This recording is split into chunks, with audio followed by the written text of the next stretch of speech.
South Korea. Mike Floyd, our editor-in-chief, needs to remind us that many stories should address basic principles: who, what, when, where, why, and exactly how. In the case with the 2019 Kia K900, the outcomes are pretty straightforward, all except the why. Let's begin with the easy bits. Who, the 2019 Kia K900. What, Kia's all-new value-priced large luxury sedan.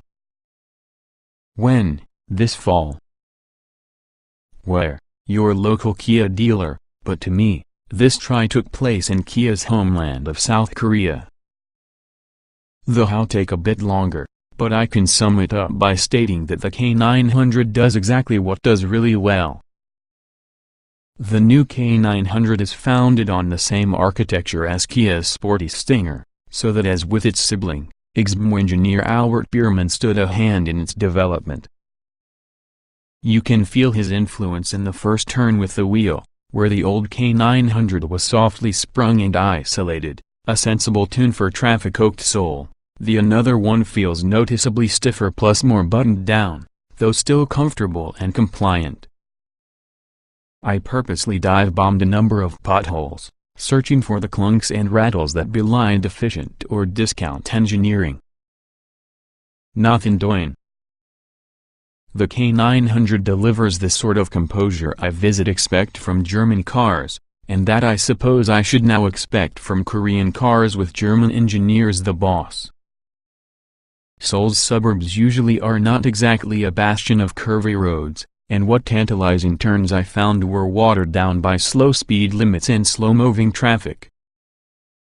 I couldn't quite obtain the K900 for the boil, but I did get enough heat under it to see its responsive and well-weighted steering and good body control. The relation to the Stinger is obvious. The K900 feels as though its older and much more mature brother. All 2019 K900s purchased from the US will likely be powered the Stinger GT's 365 horsepower 3.3-liter twin-turbo V6, which comes coupled with a homegrown 8-speed automatic transmission and all-wheel drive. It's a wonderful powertrain for the large luxury car, strong and happy with a timed 0.62 miles per hour run of 5.6 seconds, a proper soundtrack under power, and near silence when cruising. The current K900's naturally aspirated engines, a 3.8-liter V6 and 5.0-liter V8, is going to be offered in other markets, but we're not necessarily missing out. The V8 supposedly shaves 1/3 of a next than the 0.62 run, but I'm thrilled to trade that for your 3.3 TT's broad torque curve, and I doubt anyone through the land of cheap gas will miss the economy on the naturally aspirated V6.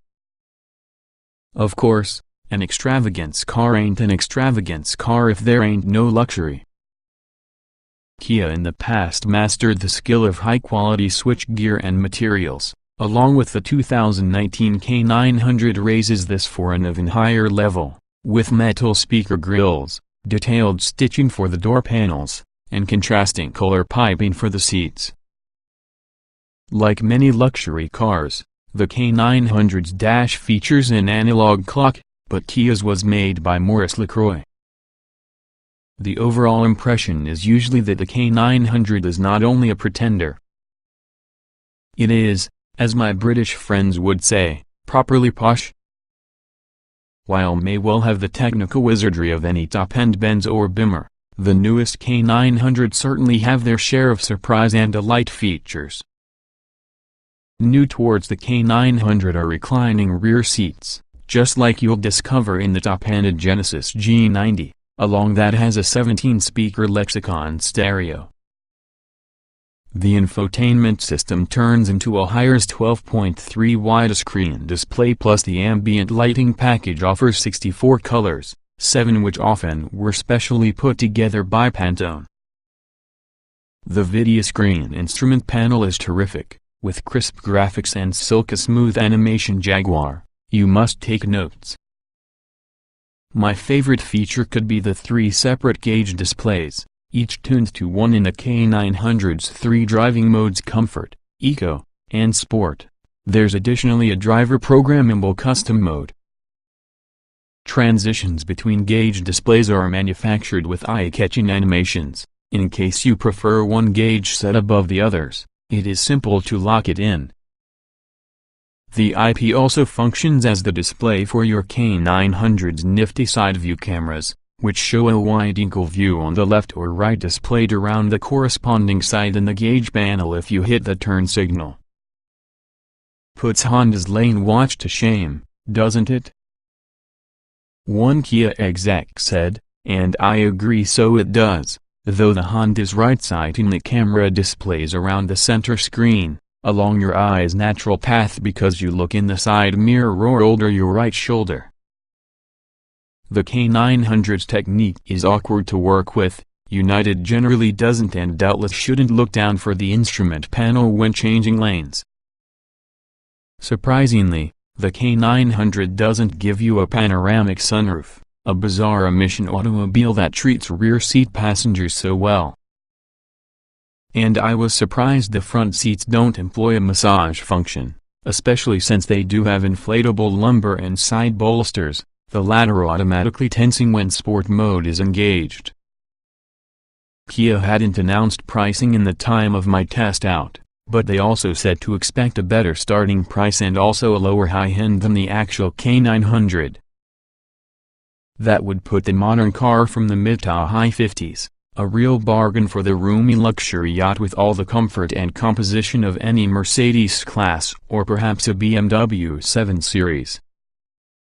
Bottom line, this can be a fantastic luxury car, and basically unbeatable on the subject of value for money. And that can bring us for the most difficult question: why?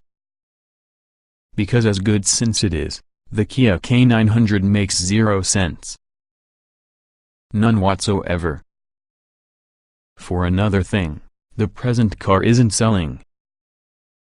Kia moved just 834 K900s in 2016 and 455 in 2017, numbers so low they might be rounded to 0.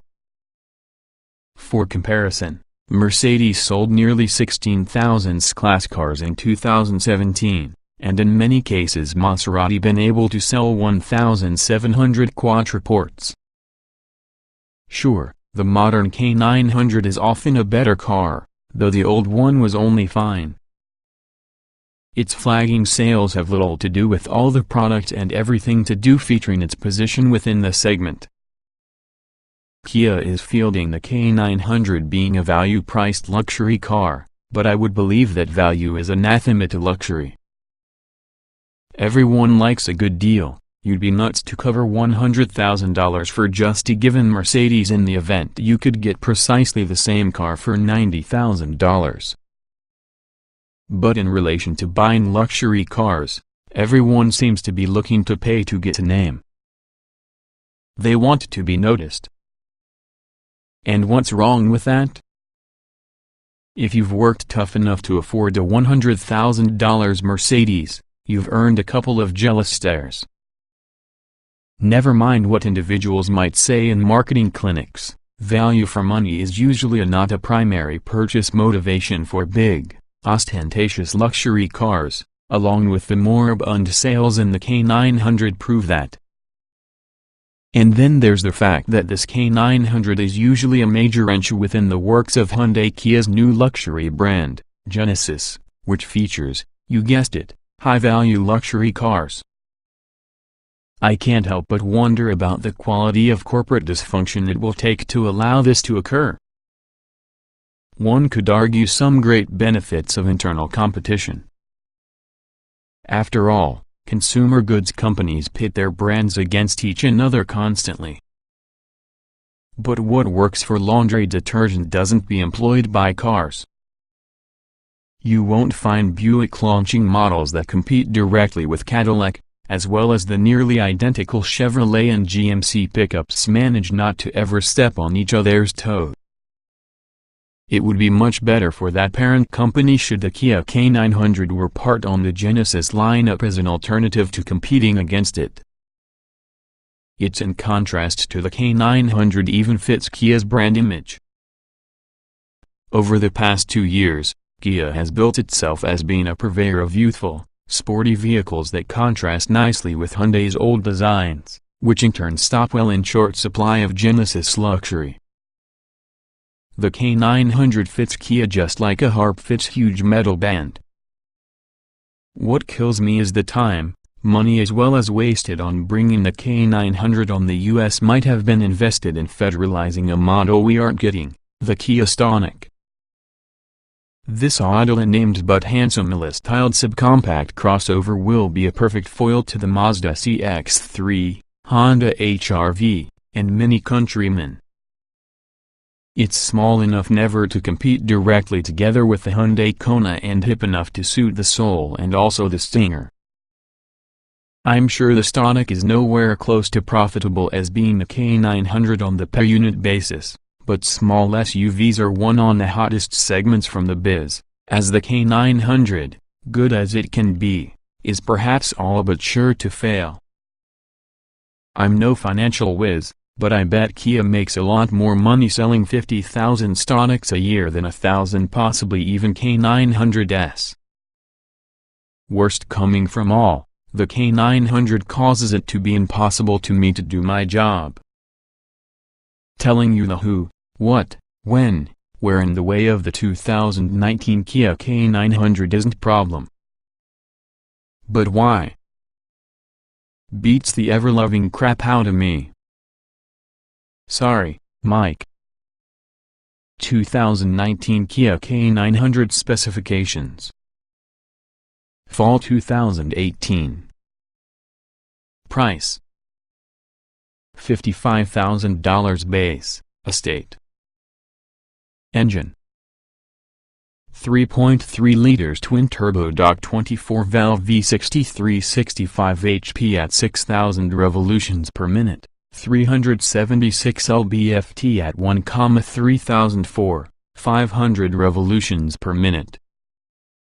Transmission: 8-speed automatic. Layout: 4-door, 45-passenger, front engine, AWD sedan.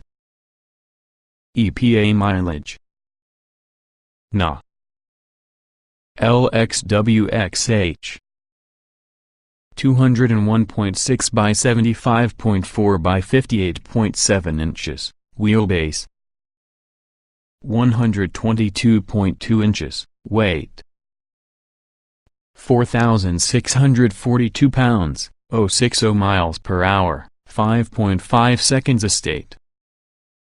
Top speed: NA.